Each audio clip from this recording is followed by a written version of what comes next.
ପାଠ ପଢ଼ିବି, ମୁଁ ଭଲ ପାଠ ପଢ଼ିବି, ବାପା ମାଆଙ୍କ ନାଁ ରଖିବି, ସମ୍ମାନ କରିବି, ଭଲ ମାର୍କ ଆଣିବି, ସମସ୍ତଙ୍କର ଫାଷ୍ଟ ହେବି। ମୁଁ ସମସ୍ତଙ୍କଠୁ ବେଶୀ ମାର୍କ ଆଣିବି ଆଉ ଫାଷ୍ଟ ହେବି।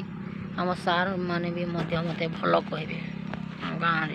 ଗାଁରେ ମଧ୍ୟ ଯେଉଁମାନେ ଆମକୁ ଅହଙ୍କାର କରୁଛନ୍ତି ସେମାନେ ମଧ୍ୟ ଭଲ କହିବେ ଆଉ ଭଲ ପାଠ ପଢ଼ୁଛୁ ବୋଲି କହିବେ।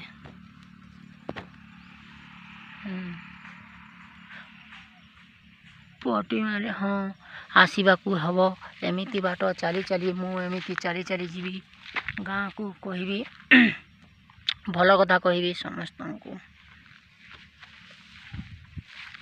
ପାଠ ପଢ଼ୁଛି, ଯାଉଛି ଆଉଛି ସାଇକେଲରେ। ଆଜି କିନ୍ତୁ ମୋ ସାଇକେଲଟି ମୋତେ ବଡ଼ ହଇରାଣ କଲା। ଗଲାବେଳକୁ କମ୍ ହିଟିଲା ଚେନ୍, ଆସିଲା ବେଳକୁ ଚେନ୍ ହିଟି ଆସିଲା। ମୁଁ ବହୁତ ମନ ଦୁଃଖ କଲି। କିନ୍ତୁ ଆଜି ଏଇ ସାଇକେଲଟିକୁ ଆଜି ମୁଁ ସଜାଇବାକୁ ନେବି। ଏଇ ସାଇକେଲ ସେ ଚେନ୍ଟି ବାରମ୍ବାର ହିଟିଲା, ମୋତେ ବାଧିଗଲା, ଭଲ ଲାଗିଲା ନାହିଁ। ଆଉ ଏଇ ସାଇକେଲକୁ ମୁଁ ଆଜି ସଜାଇବି। ଏଇ ସାଇକେଲ ସଜାଇବି। ଏଇଟା ମୋର ନୂଆ ସାଇକେଲ। ମୁଁ ଏଇଥିରେ କଲେଜକୁ ଯାଏ। ଭଲ ପାଠ ପଢ଼ୁଛି, ଆସୁଛି ଯାଉଛି।